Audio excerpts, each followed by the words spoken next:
بسم اللہ الرحمن الرحیم بسم اللہ الرحمن الرحیم شرط المعطوف ان یتبع المعطوف علیہ فی الاعراب فقط۔ توابع کی بحث میں ہم نے کہا کہ آخری تابع عطف ہے، معطوف علیہ کا تابع ہوتا ہے۔ آج یہ جو موضوع ہے، یہ جو بھی سطر پڑھی ہے، اس میں بتانا چاہتے ہیں کہ یہ معطوف جو معطوف علیہ کا تابع ہے، کس چیز میں تابع ہے؟ آیا اعراب میں بھی تابع ہونا چاہیے، تعریف و تنکیر میں بھی تابع ہونا چاہیے، تذکیر و تانیث میں بھی تابع ہونا چاہیے؟ یعنی کس چیز میں یہ اس کی اتباع کرے گا معطوف علیہ کی؟ بالکل آسان، فرماتے ہیں معطوف علیہ کا تابع ہوتا ہے فی الاعراب فقط، یعنی فقط اعراب میں جو اعراب معطوف علیہ کا ہوگا وہی اعراب معطوف پر پڑھا جائے گا۔ یہ نہیں ہو سکتا کہ معطوف علیہ کا اعراب کوئی اور ہو اور معطوف کا اعراب کوئی اور ہو، لہذا اعراب کی حد تک تو یہ اس کا تابع ہے۔ باقی رہ گئی تعریف و تنکیر، تذکیر و تانیث، اس میں فرماتے ہیں نا، یہ تابع نہیں ہے۔ ممکن ہے کہ معطوف علیہ معرفہ ہو، معطوف بھی معرفہ ہو، ممکن ہے کہ نہیں ایک معرفہ ہو اور ایک نکرہ ہو، یہ بھی جائز ہے، واجب کی بات نہیں ہے، یعنی جائز ہے۔ اعراب میں معطوف علیہ کی مخالفت نہیں کر سکتا، غیر اعراب میں ممکن ہے کہ یہ اسی جیسا ہو، ممکن ہے اس سے مختلف ہو، بس بالکل آسان سی بات۔ فرماتے ہیں شرط المعطوف ان یتبع المعطوف علیہ فی الاعراب، معطوف کی شرط یہ ہے کہ وہ فقط اعراب میں معطوف علیہ کی اتباع کرے، وہی یعنی جو اعراب معطوف علیہ پر ہے وہی معطوف پر ہوگا، اس سے ہٹ کر کوئی اور اعراب نہیں ہو سکتا، اس میں تو یہ اس کا تابع ہے۔ ٹھیک ہو گیا؟ اما فی غیر ذالک، لیکن اعراب کے علاوہ دیگر چیزوں میں یجوز اختلافہما، یعنی یہ بھی جب ممکن ہے کہ وہ معطوف اور معطوف علیہ دونوں ہر لحاظ سے ایک جیسے ہوں، یہ بھی جائز ہے، اور ممکن ہے کہ ان کے درمیان اختلاف ہو، بئی معنی کہ ایک نکرہ ہو، ایک معرفہ ہو، ایک مذکر ہو، ایک مؤنث ہو، ایک ضمیر ہو، ایک اسم ظاہر ہو، یہ بھی جائز ہے۔ یعنی کوئی ضروری نہیں کہ ان چیزوں میں بھی معطوف علیہ کا تابع ہونا، فقط اعراب میں اس کی اتباع کرے گا۔ اما فی غیر ذالک، لیکن اعراب کے علاوہ باقی لحاظ سے یجوز اختلافہما، جائز ہے کہ ممکن ہے معطوف اور معطوف علیہ جو ہیں مختلف ہوں۔ مثال انت و زید مسافران، انت ضمیر ہے جبکہ زید اس میں ظاہر ہے، انت ضمیر معطوف علیہ ہے جبکہ زید اس کا معطوف ہے، تو اسی لحاظ سے ضمیر اس میں ظاہر کے لحاظ سے فرق ہے، تو اور زید دونوں مسافر ہو۔ جاء القاضی و رجل، القاضی معرفہ ہے اور افلام آ گیا، اور جبکہ رجل نکرہ ہے، معطوف علیہ معرفہ ہے جبکہ معطوف نکرہ ہے، کوئی حرج نہیں۔ جاء عبداللہ و مریم، اب عبداللہ مذکر ہے، مریم مؤنث ہے، جاءت مریم و عبداللہ، مریم مؤنث ہے، معطوف علیہ ہے جبکہ عبداللہ معطوف ہے اور وہ مذکر ہے، جائز ہے، کوئی حرج نہیں۔ ٹھیک ہو گیا؟ یہ بات یہاں پر ختم ہو گئی۔ پوری توجہ آقا، بالکل آسان سی باتیں، تھوڑی سی توجہ فرما لیں تو کوئی مشکل نہیں۔ ہم نے ضمیر کی قسمیں پڑھی ہوئی ہیں غالباً ہدایت النحو میں۔ ضمیر مرفوع، متصل، منفصل، ضمیر منصوب، متصل، منفصل، اور ضمیر مجرور، متصل۔ مجرور منفصل ہوتی ہی نہیں ہے۔ یہ جو فائدے آ رہے دو، فائدہ نمبر 1 اور فائدہ نمبر 2، اس میں سمجھانا یہ چاہ رہے ہیں کہ اگر ضمیر پر کوئی عطف ہو تو اس کی کیا شرائط ہیں، یعنی اگر ضمیر مرفوع متصل پر کوئی عطف کرنا ہے اس کی کیا شرط ہے، ضمیر منفصل پر کوئی عطف کرنا ہے اس کی کیا ضمیر ہے، کیا شرائط ہیں، ضمیر مجرور چونکہ منفصل ہوتی نہیں ہوتی ہی فقط متصل ہے، اس پر اگر کسی کا عطف کیا جائے تو ان کی شرائط کیا ہیں۔ ٹھیک ہو گیا؟ اب ایک سطر آپ لکھ لیں، اگلی سطر پھر میں پڑھتا ہوں۔ ضمیر منصوب چاہے وہ متصل ہو چاہے منفصل ہو، اور ضمیر مرفوع منفصل، یہ 3 ہو گئے، ضمیر منصوب متصل، منصوب منفصل اور مرفوع منفصل، ان پر عطف کے لیے تو کوئی خاص شرائط نہیں ہیں۔ البتہ اگر آپ ضمیر مرفوع متصل پر عطف کرنا چاہتے ہیں اس کی بھی شرائط ہیں، اور اسی طرح مجرور وہ ہوتی ہی فقط متصل ہے، اس پر اگر آپ نے عطف کرنا ہے تو اس کی بھی کچھ شرائط ہیں۔ وہ شرائط کیا ہیں؟ بالکل آسان فرماتے ہیں، لا يحسن العطف علی الضمیر المرفوع المتصل۔ اب دیکھو نا، لفظ یہ نہیں ہے کہ لا یجوز، لا یجوز نہیں ہے، لا یحسن یعنی کیا، بہتر نہیں ہے، اچھا نہیں ہے۔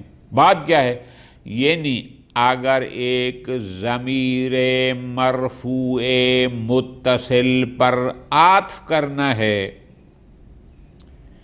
بارزن کان او مستترن، چاہے وہ ضمیر مرفوع متصل بارز ہو یا مستتر ہو، ٹھیک، لا یحسن العطف، اس پر عطف کرنا حسن نہیں ہے، الا بعد توکیدہ، مگر یہ کہ پہلے اس ضمیر مرفوع متصل کی تاکید کریں ایک ضمیر مرفوع منفصل کے ساتھ۔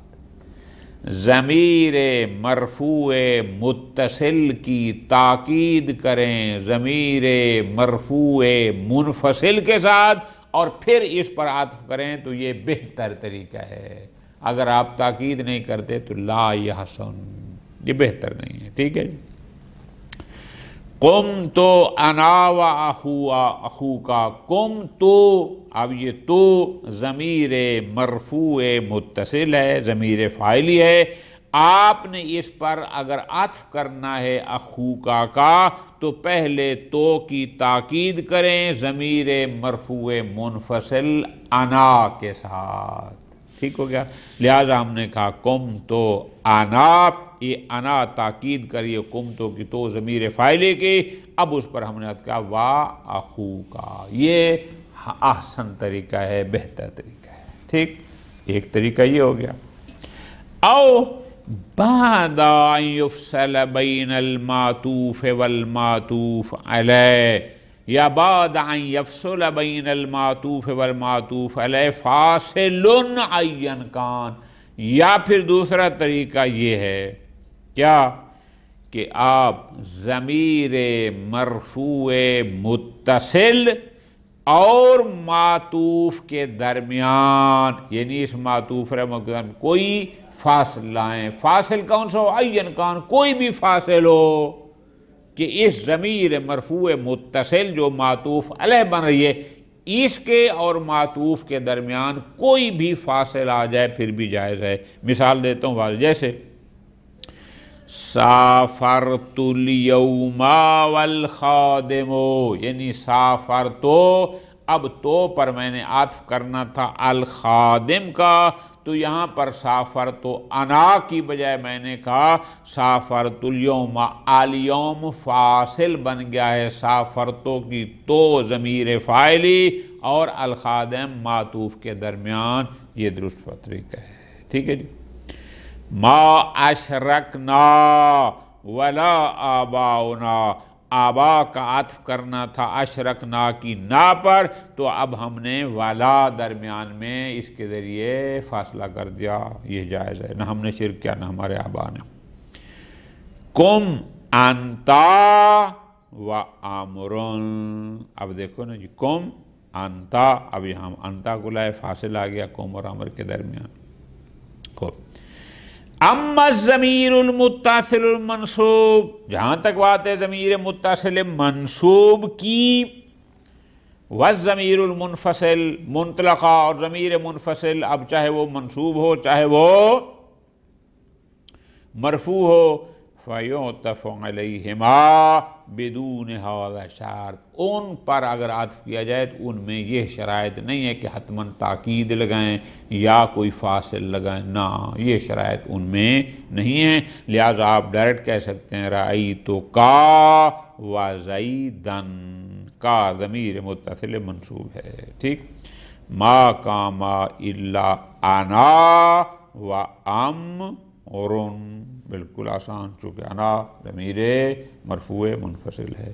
ایاکا ولا صدا، ایاکا ضمیر منصوب منفصل ہے، اس پر ہم نے عطف کر دیا ولا صدا کا، جائز ہے، کوئی حرج نہیں ہے، کوئی اس میں شرط بھی نہیں، ٹھیک ہو گیا۔ یہ تو ہو گئی یہ 4 ضمیریں، باقی رہ گئی ضمیر مجرور، چونکہ وہ منفصل تو ہوتی نہیں، مجرور ہوتی ہوئی ہے کہ جس پر کوئی جار ہو، جار کے بغیر تو مجرور ہوگی نہیں، اب جار یا حرف جار ہوگا یا جار مضاف ہوگا، اس کے علاوہ تو کوئی راستہ نہیں ہے۔ فرماتے ہیں اذا عطف علی الضمیر المخفوض، اگر آپ ضمیر مجرور پر عطف کرنا چاہتے ہیں، مجرور پر عطف کرنا چاہتے ہیں، وجبت اعادت العامل، تو جو عامل ہے یعنی جس نے اس کو جر دیا ہے، اب وہ چاہے عامل حرف ہے یا اسم ہے، یعنی مضاف ہے، حرفن کان او اسما،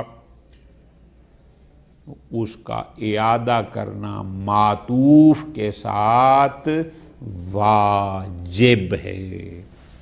وَلَوْ فُصِّلَ بَيْنَهُمَا، چاہے وہاں معطوف اور معطوف علیہ کے درمیان فاصلہ بھی کیوں نہ کر دیا گیا ہو، پھر بھی معطوف کے ساتھ اس عامل کا، یعنی جو جر دے رہا ہے، اگر حروف میں سے ہے تو اس حرف کا، اسماء میں تو اسم کا اعادہ کرنا واجب ہے، بالکل آسان۔ رغبت فیہ وفی حدیث، اب رغبت فیہ، فی جار ہے، ہی مجرور، اب یہ دیکھو ضمیر مجرور ہے، اس پر ہم نے عطف کرنا تھا اس کی حدیث کا، تو اس کے ساتھ فی کا دوبارہ اعادہ واجب ہے، فیہ وفی حدیث ہی، یعنی میں نے رغبت کی اس میں اور اس کی بات میں۔ المال بینی و بین زید، اب بینا، ظاہر یہ مضاف مضاف الیہ ہیں، اب اس نے یا کو جو ہے وہ جر دیا ہے، تو لہذا زید کے ساتھ بھی پھر اس بینا کا اعادہ واجب ہے، المال بینی، کہ یہ مال میرے اور زید کے درمیان۔ وَكَذَلِكَ حَتَّى إِذَا عُطِفَ بِهَا عَلَى مَجْرُورٍ، اسی طرح فرماتے ہیں اگر حتیٰ کے ذریعے کسی مجرور پر دوسرے مجرور کا عطف کیا جائے تو وہاں پر بھی اس جار کا اعادہ واجب ہے۔ مثال احسن الی الناس حتی الی آدائک، اب الی الناس پر ہم نے او عطف کرنا تھا ادا کا، چونکہ درمیان میں عاطف ہم حتی لائے تو لہذا الا کا اعادہ بھی واجب ہے۔ احسن الی الناس، لوگوں کی طرف اچھائی کر، حتی الی ادائے کا، حتی کا اپنے ہاتھ، چونکہ حتی کے ذریعے عطف کیا گیا لہذا الا کا اعادہ واجب۔ ٹھیک ہو گیا جی، بالکل آسان۔ تیسرا فائدہ، یصح استعمال العطف بین الفعل والاسم بشرط ان یکون الاسم مما یقدر بالفعل۔ یہ ایک علیحدہ چیز ہے۔ فرماتے ہیں اگر کوئی معطوف علیہ اسم ہو اور معطوف فعل ہو، کوئی حرج نہیں، معطوف علیہ اسم پر اگر فعل کو عطف کیا جائے اور معطوف فعل ہو کوئی حرج نہیں ہے، بس ایک شرط ہے کہ وہ اسم ایسا ہو جو فعل کی تعویل میں جا سکے۔ اسم ایسا ہونا چاہیے کہ جس کو جو فعل کی تعویل میں جا سکے۔ بالکل آسان۔ حالانکہ ظاہراً لفظاً وہ اسم ہے، لیکن چونکہ وہ اسم تعویل فعل میں جا سکتا ہے لہذا اس کا معطوف اگر ڈائریکٹ فعل آ جائے جائز ہے، کوئی حرج نہیں ہے۔ یصح استعمال العطف بین الفعل والاسم، فعل و اسم کے درمیان عطف قرار دینا، یعنی ایک فعل اور ایک اسم ہو اور ان میں سے ایک کو معطوف اور دوسرے کو معطوف علیہ قرار دینے میں کوئی حرج نہیں ہے، بشرطے کہ شرط کیا ہے، ان یکون الاسم، اسم ایسا ہو مما یقدر بالفعل، یقدر بمعنی یعول کے، یعنی جو فعل کی تعویل میں لیا جا سکتا ہو، اسم ایسا ہو کہ جو تعویل فعل میں آ سکتا ہو، جیسے الطائن الخیل ویشرب الدماء۔ اب الطائن علی ظاہر اسم ہے، یشرب اس پر عطف ہے جو کہ فعل ہے، لیکن چونکہ طائن تعویل یطعنو میں جا سکتا ہے لہذا اس پر یشرب کا عطف کرنے میں کوئی حرج نہیں۔ ٹھیک ہو گیا جی، ختم۔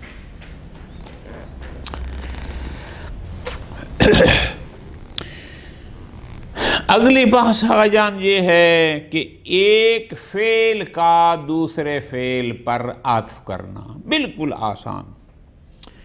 فرماتے ہیں یجری العطف بین الفعلین، ایک فعل کو دوسرے فعل پر عطف کرنے میں کوئی حرج نہیں، بشرطے کہ بلحاظ زمانہ بھی متفق ہوں اور بلحاظ صیغہ بھی متفق ہوں۔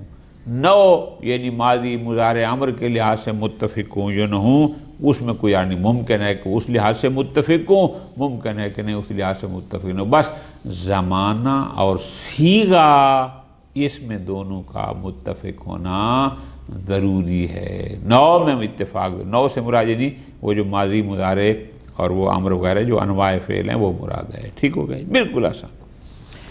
یجری العطف بین الفعلین، دو فعلوں کے درمیان عطف ہو سکتا ہے، مطلب کیا، یعنی ایک فعل کو دوسرے فعل پر عطف کرنا کہ ایک فعل معطوف علیہ اور دوسرا فعل معطوف ہو، کوئی حد نہیں ہے، صحیح ہے، لیکن کب؟ المتفقین، بشرطے کہ وہ دونوں فعل، وہ جو معطوف علیہ واقع ہو رہے ہیں وہ آپس میں متفق ہوں، کس میں؟ فی الزمن و صیغہ، کہ دونوں کا زمانہ بھی ایک ہو اور صیغہ بھی ایک جیسا استعمال ہو، طلباً للمناسبہ، اس لیے تاکہ ان دونوں کے درمیان مناسبت پائی جائے، موافقت پائی جائے۔ ٹھیک ہے جی۔ سواء اتحدا نوہما، اب چاہے ان کی نو بھی ایک جیسی ہو، یعنی دونوں ماضی ہوں، دونوں مضارع ہوں، دونوں امر ہوں، یہ بھی جائز ہے، جیسے تکلما و اجادا، اب یہ دونوں ماضی ہیں، صیغہ بھی ایک جیسا ہے، زمانہ بھی ایک ہے۔ یحیی و یمیت، اب دیکھو نو بھی ایک ہے، دونوں مضارع ہیں، زمانہ بھی ایک ہے، صیغہ بھی ایک ہے۔ قم فانذر، فا کے ذریعے عطف کیا گیا، قم اور انذر دونوں امر ہیں، نو بھی ایک ہے، زمانہ بھی ایک ہے، صیغہ بھی ایک ہے۔ ام اختلفا یا ناممکن ہے بلحاظ نو وہ مختلف ہوں لیکن صیغہ اور زمانہ ایک ہو. جیسے تبارک الذی ان شاء جعل لک خیرا من ذلک جنات تجری من تحتها الانہار ویجعل لک قصورا. یجعلا نہیں پڑھنا، یجعل، ٹھیک ہے جی. اور ان کی وجہ سے انشاء جعلا اور آگے ہے انشاء یجعل لک. اب جعلا وہ ماضی ہے جبکہ یجعل ظاہر مضارع ہے. ٹھیک ہو گیا جی، بالکل آسان. اگلا قانون وہ بھی بالکل آسان، فرماتے ہیں یا قول عطف بین الجملتین، جیسے جیسے مفردات کے درمیان عطف جائز ہوتا ہے، جو ہم نے ابھی تک مثالیں پڑھی ہیں کہ ایک اسم مفرد پر دوسرے اسم مفرد کا عطف کیا گیا.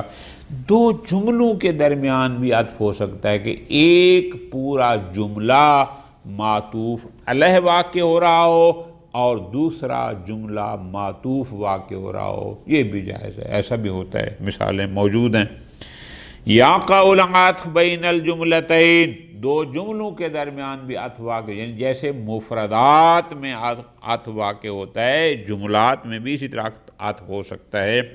ہاں بشرط اتفاقہما فی الخبریت، بس فرق اتنا ہے کہ اگر معطوف علیہ جملہ خبریہ ہے تو معطوف بھی جملہ خبریہ ہونا چاہیے، اگر معطوف جملہ خبریہ ہے تو معطوف علیہ بھی جملہ، اگر معطوف علیہ جملہ انشائیہ ہے تو معطوف بھی جملہ انشائیہ. ایسا نہ ہو کہ معطوف اور معطوف علیہ میں سے ایک خبریہ دوسرا انشائیہ، نہ، یا دونوں خبریہ ہوں یا دونوں انشائیہ ہوں چاہیے. جیسے اقتربت الساعۃ وانشق القمر، اب دیکھو نا، اقترب الساعۃ یہ پورا جملہ ہے، انشق القمر پورا جملہ ہے، واو درمیان میں عاطف ہے، جملے کا عطف جملے پر ہے اور دونوں خبریہ ہیں. کلوا واشربوا ولا تسرفوا، اب عامر چونکہ انشاء قسم ہے، کلوا واشربوا ایک جملے پر دوسرے جملے کا عطف ہے لیکن دونوں انشائیہ ہیں. ٹھیک ہو گیا جی، آسان. آگے فرماتے ہیں فوائد میں یستحسن اتفاقہما ایضا فی الفعلیت والاسمیہ، خبریہ اور انشائیہ ہونے میں متفق ہوں یہ تو شرط ہے ورنہ صحیح نہیں. لیکن آیا یہ ہو سکتا ہے کہ ایک فعلیہ ہو اور دوسرا اسمیہ؟ استاد شرطونی فرماتے ہیں کہ دو جملوں کا جو آپس میں معطوف علیہ واقع ہو رہے ہیں وہاں دونوں کا اسمیہ اور فعلیہ ہونے میں اتفاق حسن ہے. مراد کیا کہ اگر ایک فعلیہ ہے تو دوسرا بھی فعلیہ ہو، ایک اسمیہ ہے تو دوسرا بھی اسمیہ ہو، لیکن یہ شرط صحت نہیں ہے. فرماتے ہیں یستحسن، آسن یہ ہے، اچھا یہ ہے، اولا یہ ہے، بہتر یہ ہے. اللہ قادر والانسان ضعیف. اب اللہ قادر یہ بھی جملہ اسمیہ ہے اور الانسان ضعیف یہ بھی جملہ اسمیہ ہے. احسن وید الی عامر یہ ہو گیا جملہ فعلیہ.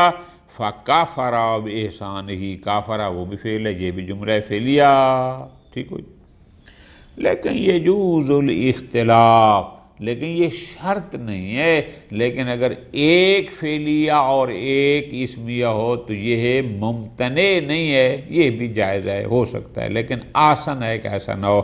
جیسے یخادعون اللہ، اب یخادعون اللہ یہ جملہ فعلیہ ہے، وَهُوَ خَادِعُهُمْ جبکہ وہ جملہ اسمیہ ہے، ہوا مبتدا خادعهم. ٹھیک ہے جی.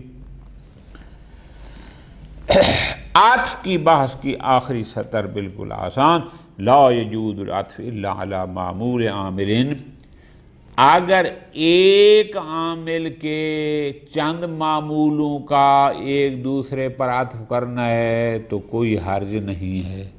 لیکن اگر ایک کسی اور عامل کا معمول ہے اور دوسرا کسی اور عامل کا معمول ہے، پھر اس طرح کے معمولوں کا عطف ایک دوسرے پر جائز نہیں.